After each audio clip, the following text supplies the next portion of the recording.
I want you to write your first and last name at the top. I did. Thank you. Today we're going to be learning about adding and subtracting mixed numbers. Oh my. Adding and subtracting mixed numbers. So let's be mindful of our voice level. This is something new. You will have a test coming up, and I want to make sure that you learn everything that you need to. Thank you. Okay, so let's start playing. I'm going to model everything on the board. I want you to copy down what I write. Do y'all see the steps at the bottom of your paper? Yeah. So when I say step 1 and I say whatever goes in the blank, what are you going to write in the blank? Whatever you say. Whatever I say. Yes. Okay, so let's see. Because I wrote some things down that I wanted to point out for you. See, I don't like looking at script. Okay, so anyway, this right here is a problem that we're going to work with. What do you see that's different? Silent hand. I want you to tell me what you see that's different about this problem than what we have seen before. I'm going to call on Brooks, Jaquita, and Seven. What do you see that's different about this problem? There are parentheses. There's parentheses. What else do you see, Jaquita? Is another number outside of parentheses. Okay, so we have 3 different digits, and what else do you see? Do you see anything? You see whole numbers. Okay, so, yeah, that's cool. Parentheses are a new thing that y'all haven't seen yet, right? We were doing just fractions, but now we have a mixed number in front. This number right here is a whole number, right? Say whole number. Whole number. So, we'll get more into the detail about that later, but what we're going to start with is, I want you to know that the first thing that you do, you see this question on the bottom? It says, when you are solving equations with parentheses, which part of the equation would you solve first? Yes, Princeton. You will solve what's inside the parentheses. Thank you. So, on that bottom question, I want you to write what's inside. On that bottom question, write what's inside. Yep, on that bottom line, write what's inside. So whenever you see a problem that have parentheses in it, you're going to solve what's inside the parentheses first. Now, we have already worked with fractions, so we know when we're adding fractions or subtracting fractions, what has to be the same? Everybody? Denominator. Denominator. So, what is it that I have to identify first for oh, you already know? That was smart. Y'all seen this before? Let me see, Eric. Two common denominators. No, but what do I have to do in order to solve? You gotta list the multiples. But I have to find what exactly, Selena? Your least common denominator. My least common denominator. So step 1 is to identify the LCD. So make sure you write that on the first line. LCD. Now how do we find our least common denominator? Yes, Amaria? We list our multiples. What's our multiples of 4, everybody? 4, 8, Stop. Y'all said 4, 8, stop. Yeah. Why y'all stop? Because It already had the 8. Okay. So, here, let me make it neat, because this is going to be your exemplar. So, write LCD at the top. You're always going to make sure you label your LCD like you did last time. List your multiples. We said 4, 8, and then we stopped because we already know that 8 is the least common denominator. Right? Yes. So, make sure you write 8 at the top. Now, yes? Oh, hold up. We ain't there yet. So, again, remember, you're solving what's in the parentheses first. So, go ahead and rewrite your mixed numbers vertically. Make sure you write your stuff kind of neat and not like how mine is. I'm going to erase this. Put that to the side. But when you write your fractions vertically, I want you to make sure you put the equal sign and set up for your equivalent fractions. Ms. Roberts, Yes. do you supposed to put the bigger number on the top? That's what you did. That's the bigger number. I put the bigger number on the top because that's what came first. Yeah. So, thank you for that question. Yes, that's what came first. So make sure you set it up like that. You should have your equal sign and make sure you have your least common denominator. Right now we're about to make equivalent fractions. So under the line for step 2, I want you to write equivalents. I'm gonna spell it up here on the board. EQUIVALENT.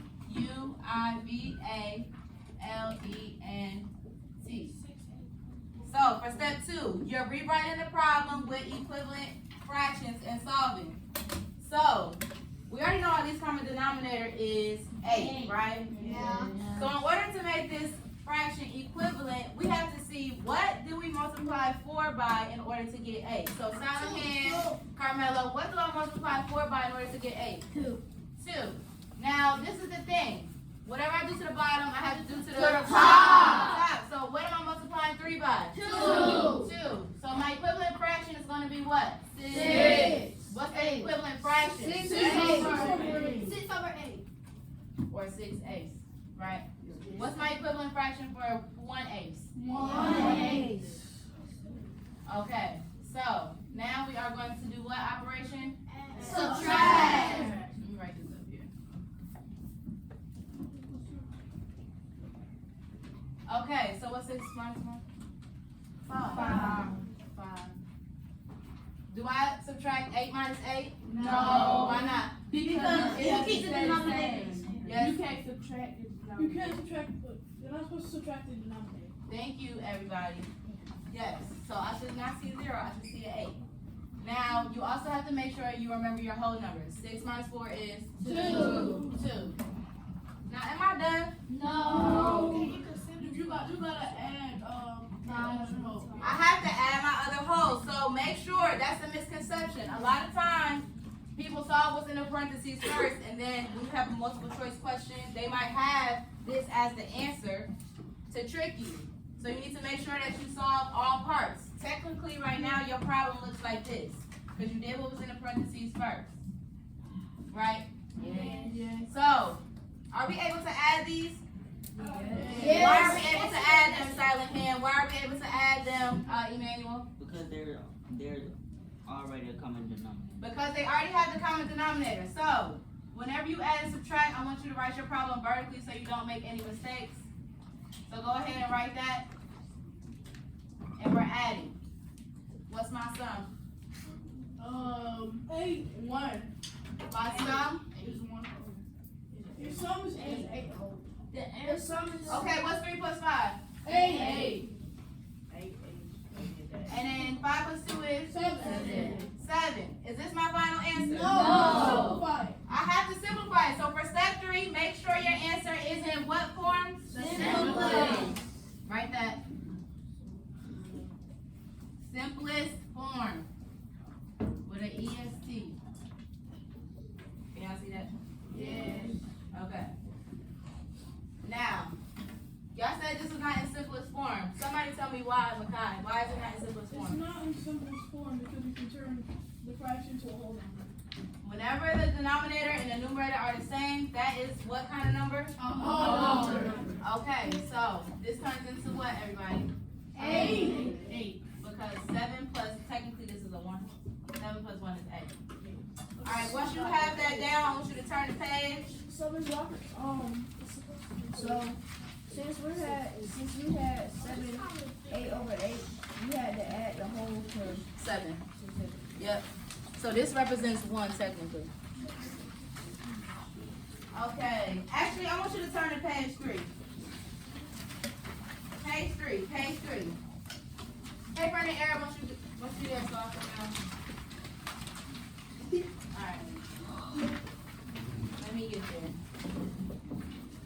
So remember the steps we just did. What was step number 1, Silent Hand? Step number 1 was to do what? Princeton. Find the LCD. What does the LCD stand for? Least common denominator. How do I find my least common denominator, Zoe?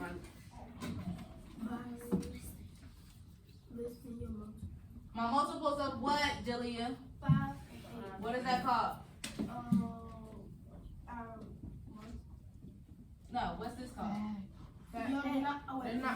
Your denominator. Denominator. So you're listening to multiples of your denominators. I always like to start with the smaller number first. So let's count by fives, everybody. 5, 10, 15, 20, 25, 30, 35, 40. Stop. Okay. And then we have 8, right? 8. 16, Oh, I'm going fast. 16, what? 24. 32, and 40. Stop. What's our least common denominator? 40. Make sure you identify that on your paper. When I check your homework from tonight, I'm going to be looking for you to identify that. So, now I do what? I have parentheses, so what am I solving first, Melania? Solving anything within the parentheses. Okay, so let's set it up. Go ahead and take that time to set it up. Remember, I want you to set it up vertically. I'm going to come around and check in a second. And I want you to set it up vertically with your new least common denominator.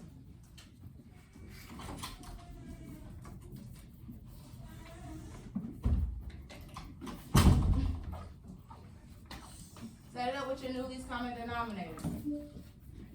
So, set it up with the equivalent fraction. That was step 2, remember? Set it up how I have it on the board.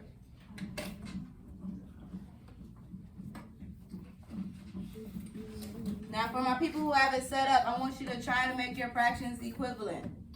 What are you going to multiply that first fraction by in order to get 40? It is 5, but I would rather see you do it on your paper than speak out, because some people still have to think about it. Yes, that looks good. Yes, ma'am. Okay. All right, so what am I multiplying this 8 by? I heard y'all say what? 5. How you know that? 8 times 5 is 40. So whatever I do to the bottom, I do to the 5. times 5 is 15. okay. What about down here? 5 is 8. And what are you times doing? 8. Okay. Now, can I subtract? Yeah. No. All right, silent hand, tell me what's my difference. Silent hand, tell me what's my difference. Go ahead, Christian. The difference is the numerator. No, what's my? If I subtract, what's my answer? What's the difference? Oh, Kennedy. the answer is 740.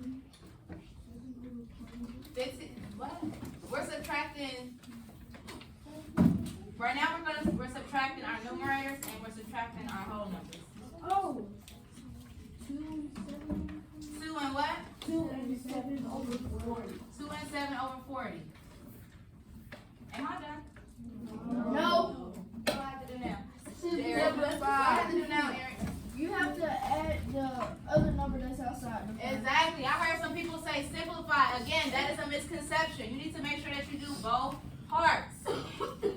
Right? So technically my problem looks like this because I did what was in the parentheses first. Now am I able to add that? No. No. No, I don't simplify. What do I do now, Amaria? Make your fractions equivalent. Make my fractions equivalent. These are 2 different denominators. You see that, Christian? That's 40 and this is 8. What will my least common denominator be? We already know because we have it. Okay, so let's do this on the side. What are we multiplying 8 by to get 40? 8. And whatever we do to the bottom, we do to the top. So my top should be what? 30. Write this on your paper if you don't have it. Now I'm able to add, and look what I'm about to do. I'm going to take this and write it underneath because I always want you to write your equations vertically. It limits the mistakes. Now, go ahead and add it up. Let me see who gets the sum. Make sure you circle the sum so I know what it is. Add it up. Add it up. Nope, I want to see what the sum of that is.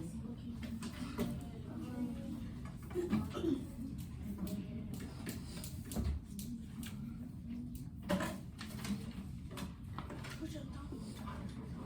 my simplify. That, yeah, there you go. For my fast people. Okay.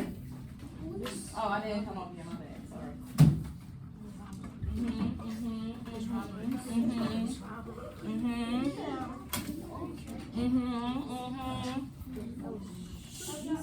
Yes.